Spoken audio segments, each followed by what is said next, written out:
Hi friends, मैं हूं अनिल यादव और आप देख रहे हैं विद्यामिका इंस्टीट्यूट। यहाँ पर हम कक्षा 9th और कक्षा 10th के सभी सब्जेक्ट को बहुत ही सिंपल और एग्जाम ओरिएंटेड तरीके से पढ़ाते हैं।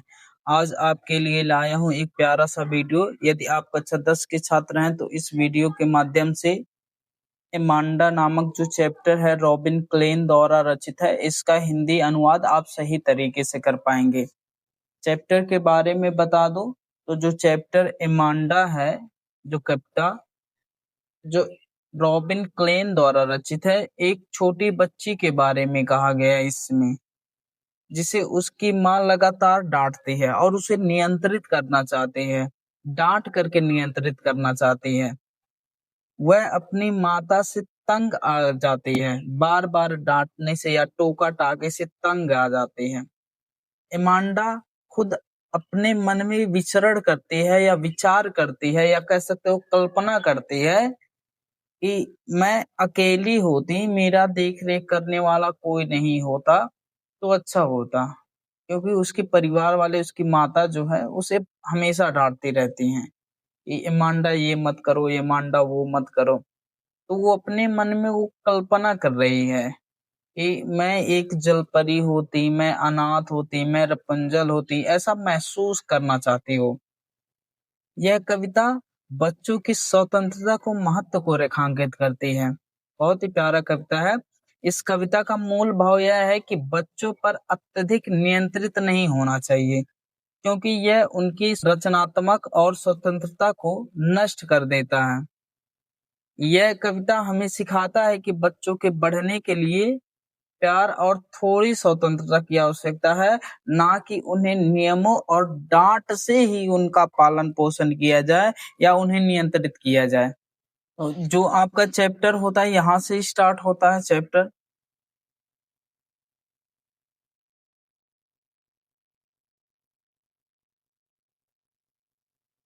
डोंट बाइट, ये उसकी मम्मी बोल रही है उसे, डोंट बाइट एनी। बाइट माने होता है दांत से काटना, दांत से मत काटो योर नेल्स, अपने नाखूनों को, एमांडा एमांडा एमांडा अपने नाखूनों को दांत से मत काटो। बाइट माने होता है दांत से काटना। डोंट हंच, हंच मतलब होता है झुकाना या झुकना होता है। योर शोल्डर्स यानी अपने कंधे, अपने कंधे मत झुकाओ या झुककर मत बैठो कह सकते हैं। डोंट हंच मत झुकाओ, योर शोल्डर्स अपने कंधे मत झुकाओ। एमांडा एमांडा स्टॉप बंद करो, दैट ये साइलेंट यहाँ ले लिया जाएगा। स्लाउचिंग माने झुकना या सुस्त दिखना कह सकते हो। स्टॉप दैट स्लाउचिंग, सुस्त दिखना बंद करो। एंड और सिट अप स्ट्रेट, सीधे बैठो। इमांडा इमांडा इमांडा सीधे बैठो और सुस्त दिखना बंद करो। फिर से देख लीजिए। Don't bite your nails Amanda, Amanda अपने नाखूनों को दांत से मत काटो। Don't hunch your shoulders Amanda, Amanda अपने कंधों को मत झुकाओ। Stop that slouching and sit up straight Amanda, सुस्त दिखना बंद करो और सीधे बैठो इमांडा। और उनके बोले जाने पर ये जो एमांडा मन में सोच रही है कोष्ठक में लिखा गया है। ये एमांडा कह नहीं रही है, एमांडा ये अपने मन में सोच रही है कि ऐसा ऐसा होता। देयर इज ए लैंग्वेज यानी शांति होता, एकदम शांत होता, कोई रोक टोक करने वाला ना होता, कोई बोलने वाला ना होता कह सकते हैं। देयर इज ए लैंग्वेज शांत होता। इमराल्ड सी यानी हरा समुद्र होता, पन्ना समुद्र कह सकते हैं या हरा समुद्र, हरा समुद्र होता। वेयर जहां द सोल इनहेबिटेड यानी एकमात्र निवासी, सोल इनहेबिटेड माने क्या होता है, एकमात्र निवासी। जहां की एकमात्र निवासी इज होती में, मन में, इज माने है होता, होती भी होता है, मी माने मुझे यानी मैं एकमात्र निवासी होती, जहां की यानी हरा समुद्र होता, अशांति होता, जहां की मैं एकमात्र निवासी होती, ए मरमेड एक जलपरी होती। ड्रिफ्टिंग, ड्रिफ्टिंग माने बहती रहती, ब्लिसफुली माने प्रसन्नता से बहती रहती। फिर से देख लीजिए, there is a language emerald sea, शांति होता, हरा समुद्र होता। Where the soul inhabited is me, एकमात्र वहां की निवासी में होती। ए मरमेड, एक जलपरी होती। डिप्टिंग ब्लिसफुली, आनंदित होकर या प्रसन्नता पूर्वक विचरण करती रहती, या कह सकते हो बहती रहती। हरा समुद्र होता, शांति होता, जहां की मैं एक निवासी होती और जलपरी होती, आनंद पूर्वक बहती रहती।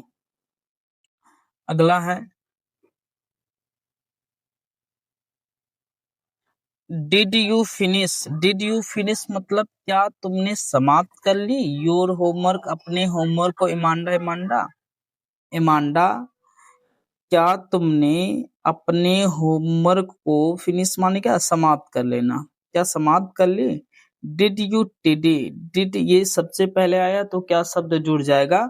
यू माने तुमने, टिडी माने साफ कर ली। योर रूम, अपने कमरे को।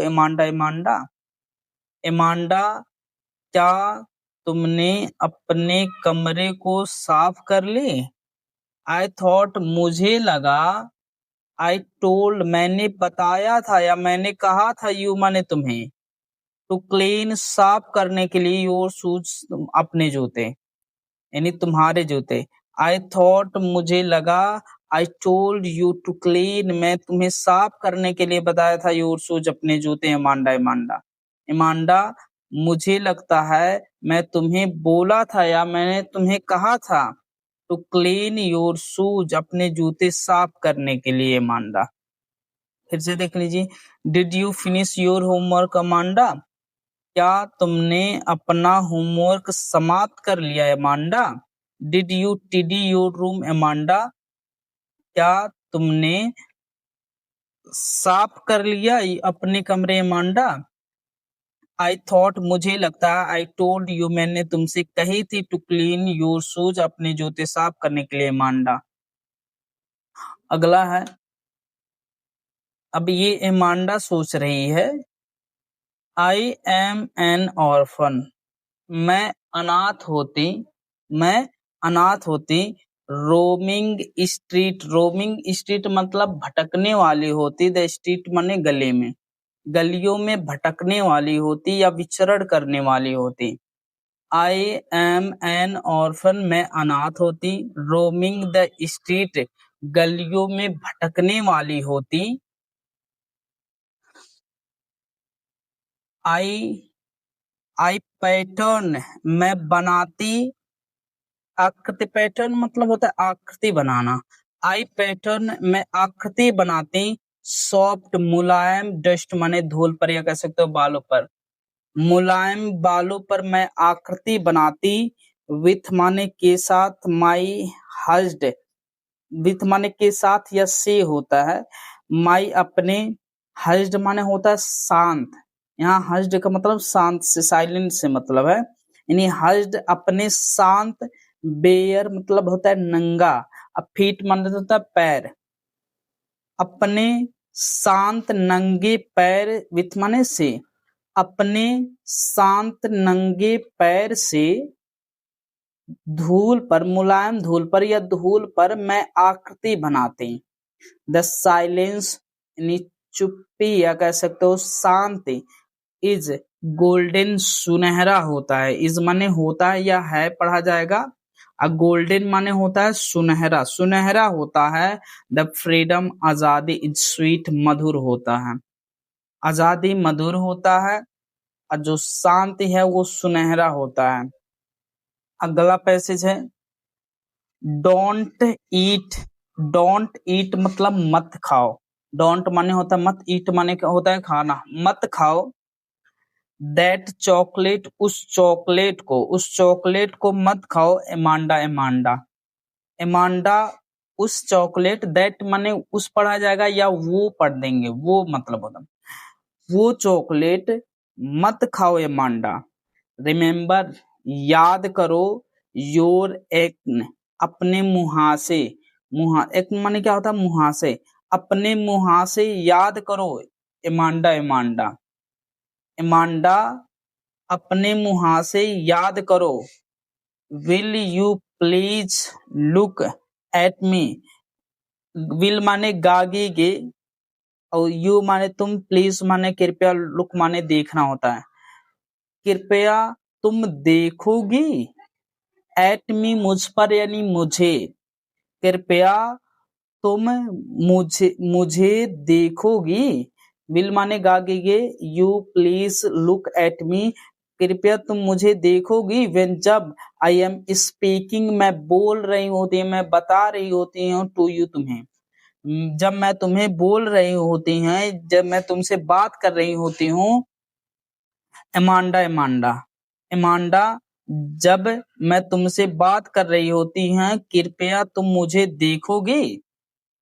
अब ये एमांडा क्या सोच रही है अपने मन में, जो ये कल्पना कर रही है ना, ये कोष्टक में लिखा है, जितना भी कोष्टक में लिखा है वो एमांडा अपने मन में ही सोच रही है। एमांडा सोच रही है, आई एम रपेंजल, मैं रपेंजल होती, या मैं रपेंजल हूँ यहाँ नहीं पढ़ा जाएगा, मैं रपेंजल होती। अच्छा, रपेंजल के बारे में बता दे तो रपेंजल एक जादुई सुनहरे वाले लंबे बाल वाली राजकुमारी होती है, और एक दुष्ट चुड़ैल उसे बचपन में ना चुरा कर के एक बड़े दरवाजे वाली ऊंची मीनार में कैद कर देती है। रपेंजल अपने बालों के सहारे चुड़ैल को ऊपर आने देती है, लेकिन एक दिन राजकुमार से मिलने के बाद उसकी जिंदगी और आजादी बदल जाती है। तो जो ये रपेंजल है, बहुत मतलब बड़े बालों वाली है। चुड़ैल जो उसे चुरा ले जाती है, तो उसी के सहारे उस मीनार पे चढ़ती और उतरती है। तो यही कहने का ये मतलब है, यदि मैं रपेंजल होती तो ऐसे मीनार पे चली जाती जहां पर कोई देख रेख करने वाला नहीं होता। एमांडा ये सोच रही है, और मैं अपने बालों को तभी उतारती जब मुझे जरूरत होता। तो यही सोच रही है, आई एम रपेंजल, मैं रपेंजल होती। I have not a care, मेरा देख रेख करने वाला कोई नहीं था। आई हैव मेरे पास होता, नॉट माने नहीं, केयर माने देख रेख करने वाला, यानी मेरा देख रेख करने वाला कोई नहीं होता। लाइफ इन जीवन, इन ए टावर, एक टावर में होता, कह सकते हो जीवन एक टावर में बिताते। और it is tranquil and rare, tranquil माने शांति होता, एंड रेयर और दुर्लभ होता, शांति होता और दुर्लभ। I will certainly never, I will, I shall या विल पढ़ा जाएगा, गागी गे होता है। और सर्टेनली माने निश्चित रूप से, नेवर माने कभी नहीं, लेट डाउन माने नीचे गिराते। माई ब्राइट हेयर, अपने चमकीले बालों को, अपने चमकीले बालों को नीचे मैं कभी निश्चित रूप से नहीं गिराते। फिर से देख लीजिए, आई एम रपेंजल, मैं रपेंजल होती। I have not a care, मेरा देख रेख करने वाला कोई नहीं होता। लाइफ इन ए टावर, यानी जीवन एक टावर में होता, यानी कह सकते हो जीवन एक टावर में बीतता। इज ट्रैंक्विल, शांत, एंड रेयर और दुर्लभ, टावर में एक जीवन शांति और दुर्लभ होता। आई विल सर्टेनली नेवर, मैं निश्चित रूप से कभी नहीं लेट डाउन, नीचे गिराती। माई ब्राइट हेयर, अपने चमकीले बालों को, अपने चमकीले बालों को मैं कभी निश्चित रूप से कभी नहीं नीचे गिराते। अगला है स्टॉप, स्टॉप बंद करो। दैट सल्किंग, सल्किंग मतलब होता है रूठना या मुंह फुलाना, कह सकते हो। Stop that sulking, that silent है यहाँ, इसका अर्थ नहीं लिया जाएगा। स्टॉप दैट सल्किंग, मुंह फुलाना बंद करो। एट वंस, तुरंत। एट वंस का हिंदी होता है तुरंत, तुरंत मुंह फुलाना बंद करो। एमांडा, एमांडा, एमांडा, तुरंत मुंह फुलाना बंद करो। Stop that sulking at once Amanda, Amanda, तुरंत मुंह फुलाना बंद करो। यू आर एलवेज, तुम हमेशा होती हो। सो मूडी, इतनी ही मूडी, इतनी ही मूडी होती हो। Amanda, Amanda, you are always so moody, तुम इतनी ही हमेशा मूडी होती हो। एमांडा, एनीवन, कोई भी, वुड थिंक, सोचेगा, दैट की, आई नेग्ड, मैंने डांटा है एट यू तुम्हें, यानी तुम पर मैंने डांटा है या तुम्हें मैंने डांटा है, एमांडा एमांडा। एनीवन वुड थिंक, कोई भी सोचेगा, दैट की आई नेग्ड, मैंने डांटा है कह सकते हो या परेशान किया है, एट यू तुम्हें, यानी मैं तुम्हें परेशान किया हूँ, एमांडा एमांडा। फिर से देख लीजिए, stop that sulking at once, Amanda Amanda, तुरंत मुंह फुलाना बंद करो, you are always so moody, Amanda Amanda, तुम हमेशा से बहुत ही मूडी हो। एनीवन वुड थिंक, कोई भी सोचेगा, that I nagged at you, कि मैं तुम्हें परेशान की हूँ, एमांडा। तो ये चैप्टर जो होता है यहाँ पर समाप्त होता है। दोस्तों, आज का एक्सप्लेनेशन आपको क्लियर लगा है तो कमेंट में जरूर बताइएगा। बाकी वीडियो को लाइक करिए, अपने दोस्तों के साथ शेयर करिए, और विद्यामका इंस्टीट्यूट को पहली बार देख रहे हैं तो सब्सक्राइब करिए और बेल आइकन को जरूर प्रेस करिए, क्योंकि यहाँ मिलेगा पढ़ाई का सिंपल और पावरफुल तरीका। Thank you.